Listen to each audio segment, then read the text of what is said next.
Hello everybody. In this video, we'll try to understand some more interesting things about Rohini Nakshatra. So, Rohini basically relates to the second half of the lunar month of Kartika. So, the Kartika Masa has got its name generally in that particular month.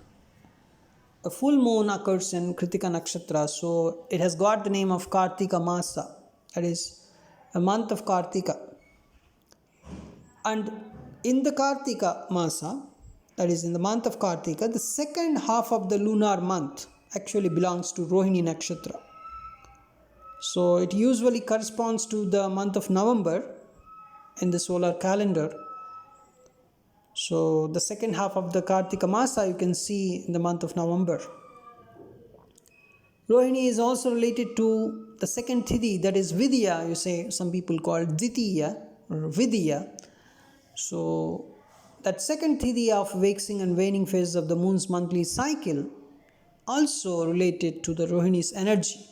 Of course, that day may have some nakshatra operating for that day, but that day also has a bit of Rohini's energy, and whenever you see a Rohini operating, and that too that is a Vidya, then that is going to be a very, very good Rohini's energy day, you can say. And what are all the auspicious activities you can perform on the day of Rohini? It's extremely favorable for initiating activities of all types because it ensures some growth, right? And favorable for farming activities like planting, sowing. And also, see, Rohini, whenever you talk about Rohini, you talk about agriculture and growing plants and all the stuff. Growth, you talk about growth. You talk about resources. So trading and financial dealings of all types, because Rohini is in the center of Taurus, which is the sign of resources, sign of banking, sign of sign of banking and financial stuff. So trading and financial dealings of all types, when you begin on the day of Rohini, that's going to be excellent. And it's good for marriage and all healing and self-improvement measures, nature exploration and traveling in general, because Rohini is associated with traveling, beginning construction, romance and sexual activity, because Rohini is good for romance and sexuality, and it's and also putting the material world in order, a purchase of clothes, jewelry, automobiles. It's all good. Rohini is basically positive. What are all the inauspicious activities? That is the activities that you should not perform on the day of Rohini. It's not unfavorable for any action except those related to death, demolishing and destruction. Because Rohini is always about construction, Rohini is growth, Rohini is positiveness, Rohini is beauty, sexuality, romance, resources. Rohini is beauty. Rohini is bliss.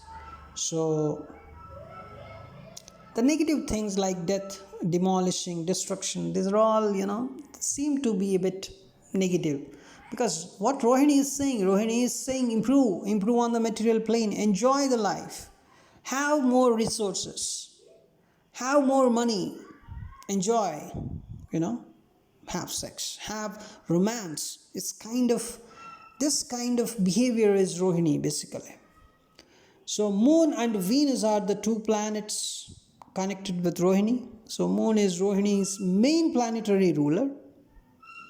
The lunar energy of Rohini is excellent, right? And Rohini is feminine energy, and Venus is also related to a kind of Shakti, right, the universal feminine force. So the Venus is universal feminine force. So the two feminine planets make Rohini a portal for material expression of Shakti, right? Because Venus is a feminine force, the Shakti. Generally, the feminine force is called Shakti, right? And then Moon, another feminine planet, and that gives expression. Basically, Moon is expression. And that Moon and Venus associated with Rohini. That's why Rohini people can do very well in arts, movie industry.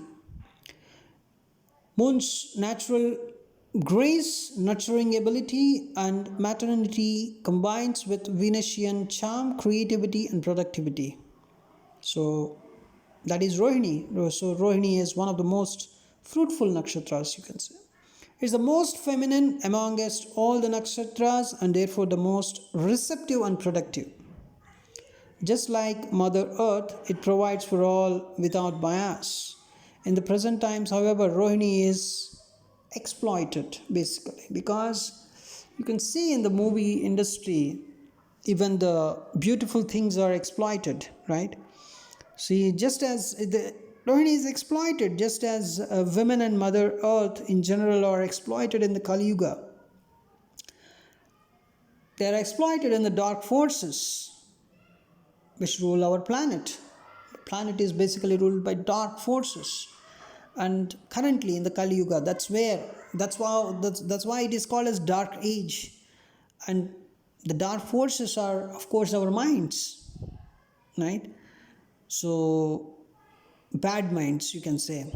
Good minds, of course, there are some good minds. That's why the Mother Earth is still existing. It's uh, you know helping. So Rohini's beauty is exploited to extreme levels through unbounded greed. So this is the reason why most of the earth is polluted and most of the women troubled and unhappy in these days. So the ruling focus of the planet deliberately corrupt the feminine principle through the use of media. So you can clearly see in the present day and age, Rohini is basically the Rohini's energy is exploited. Rohini's beauty, Rohini's sexuality, Rohini's romance, the energy of nature, our Mother Earth, is basically exploited. And Moon Venus conjunction carries energy similar to Rohini. A Moon, Mercury, Venus, and Saturn express themselves strongly when placed in Rohini. You know, Rohini is very excellent nakshatra, you can say. Moon, Mercury, Venus, and Saturn, especially in the Rohini second and third, when Saturn is present, it's really great. That can make a great artist. And its sexual animal is a cobra. This makes Rohini exhibit serpent qualities in sexual union. The Sarpas, as celestial serpent beings, of course, are regarded as being adepts at sexual activity. In fact, Rohini is supposed to be the most sexually adept amongst all the nakshatras, you can say. So, this is probably the reason why the moon god was not ready to leave Rohini's abode. Moon was, we already discussed the story in the first part of Rohini Nakshatra. Moon generally stays one day in one nakshatra, but Moon did not want to leave Rohini, right? So the representative goddess of this nakshatra is supposed to be the master of all 32 principles of sexual union. So when you talk about Rohini, you talk about sex generally. You know, Rohini is most compatible with Mrigashira, the other serpent nakshatra. Rohini is, of course, generally very compatible with Mrigashira, because Mrigashira is Mars seed and Rohini is Moon's beauty, and involving both, it gives the passionate eruption. So you can see Rohini is the fourth nakshatra. All the qualities normally associated with the number 4 in numerology form the basis of this particular nakshatra's universal role as well.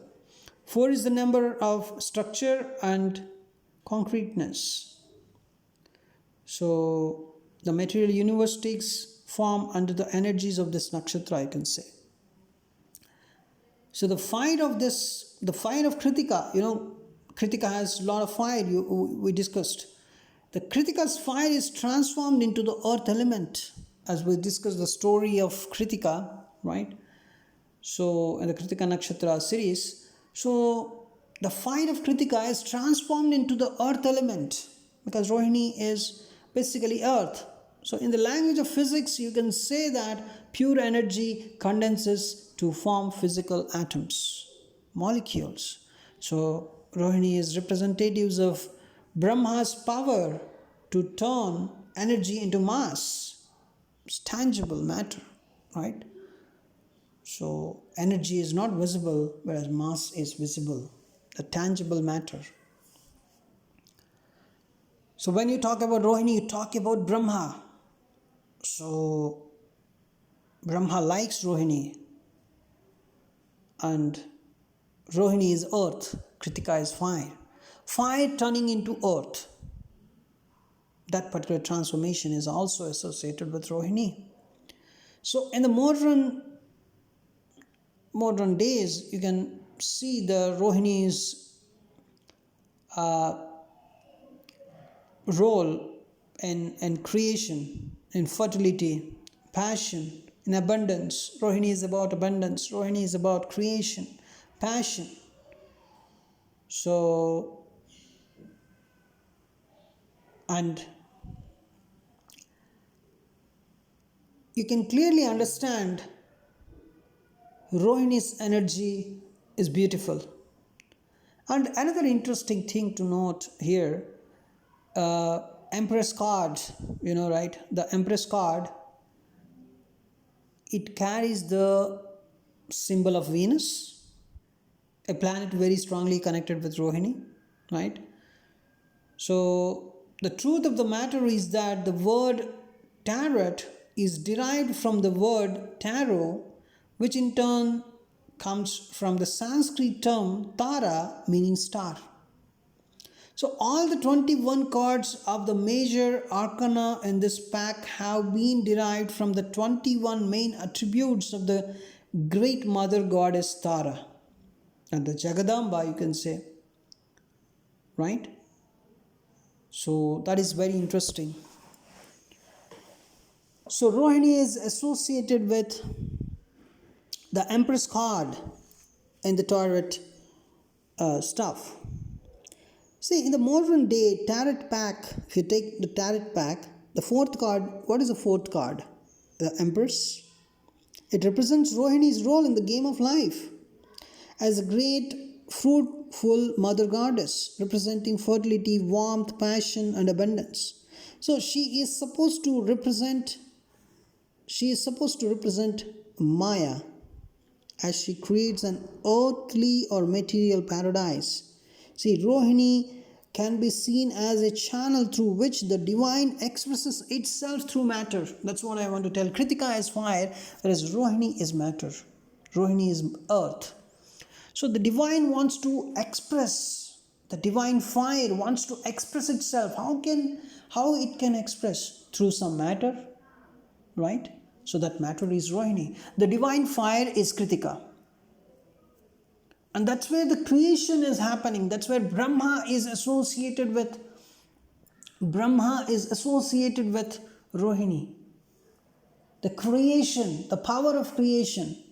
That's where Rohini can express itself. Rohini can show the mind impulses, which is the form of energy, into expression, into the visibility of somebody. So in the universe, if you talk about creation, Rohini is creation. And before creation, there was a fire, you can say. The fire is Kritika. The fire forming into earth. Before the creation of earth, there was fire. That fire was Kritika. That fire was Kritika. Before the creation of the earth, the fire was present. The fire turned into earth. That's what astrology says. So, we all have to admit that pleasure and enjoyment on varying levels is the basis of the game of life. So, if it wasn't for Rohini, the universal mind would have a hard time sustaining the drama of life. as very few souls would be willing to play it, because Rohini is bliss. Rohini is life. Rohini is the beauty. So this particular nakshatra is related to the sage Atri, one of the seven celestial sages who are looking after our galaxy. So the name of this sage translates into one who consumes. So Atri seems to be a sage with a dual nature, right? So he has rulership over two creative nakshatras and two destructive nakshatras, basically. So Rohini obviously related to the productive side. From another point of view, Rohini can be seen as a devouring nakshatra in the sense that it consumes souls through its excessive materialism. It consumes souls through its excessive materialism, because the materialistic behavior of Rohini is that's the idea of life, basically, the materialism, right? Otherwise there is no need of life. Life is materialism, bliss, enjoyment, all the stuff.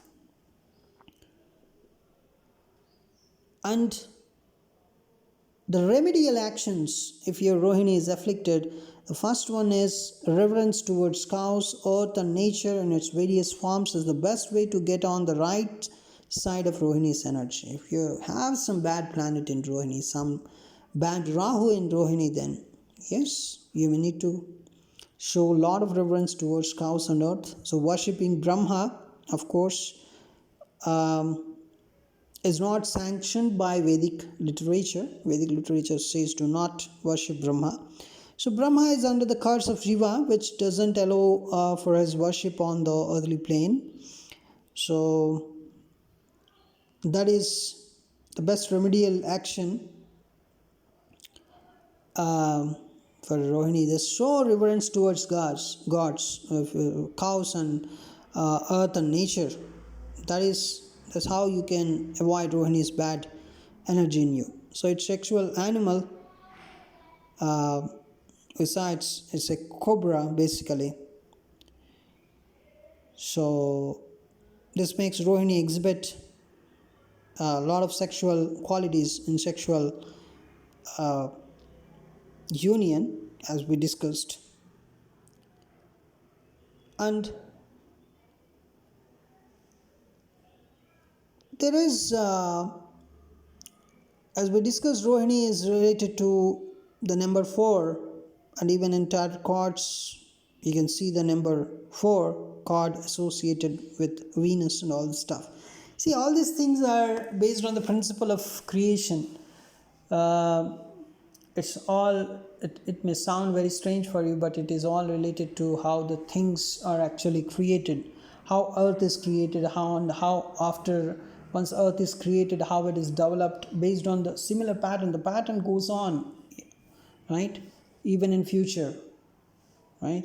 The pattern, because the energy pattern, once it is created, it follows the same principle throughout, right? As long as earth exists, it has to follow that. So you can see repetition of the root mantras Om Rum. Om Rum is actually 108 times. Generally, when moon transits this nakshatra, people generally chant, even when the people are suffering from bad effects of this particular nakshatra. Means when a bad planet is present in Rohini and they are facing some problems, they just say Om Rum. So even persons who are benefiting from this nakshatra, they can also chant this one. And it's helpful for them to wear all red colors, red, white colors. That is the positive people, not the Rohini afflicting people. The good Rohini people, they can wear all reds, whites, creams, and bright pastel shades, and white fabrics with flower designs are suitable. And they should use its directions, of course, as we discussed in the lunar month, the Kartika Masa second part. that is in the month of November.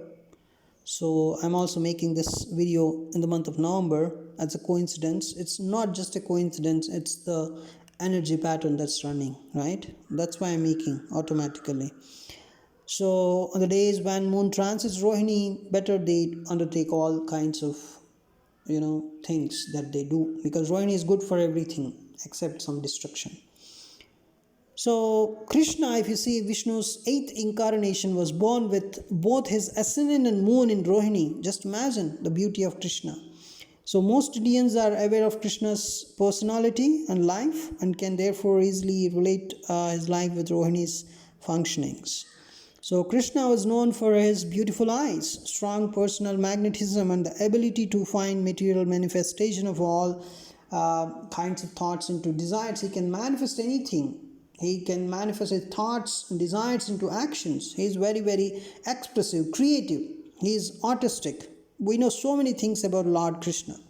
And even Queen Victoria, the lady who was seen as the crowning monarch of 75% of the earth, most probably, was also born with both her ascendant and moon in Rohini. See, in her case, the expansive and acquisitive material aspect of Rohini is brought to light. So, Rohini is not a simple nakshatra, it's magnetism, it's the bliss. It is materialism, sexuality, beauty, bliss, entertainment. That is Rohini. Rohini is the beauty and love. So according to Varaha Mihira, those born with moon in Rohini are generally, they are honest, they're pure, beautiful, have steady minds and pleasant speech. So this applies to Lord Krishna totally, right? So, and even to Queen Victoria as well. So that is the beauty of Rohini. That's a very, very magnetic nakshatra. The rosy, right? Rohini, the rosy. Rohini, if you observe, every nakshatra has some stars associated with it. And how many stars Rohini has? Rohini has a single star, right?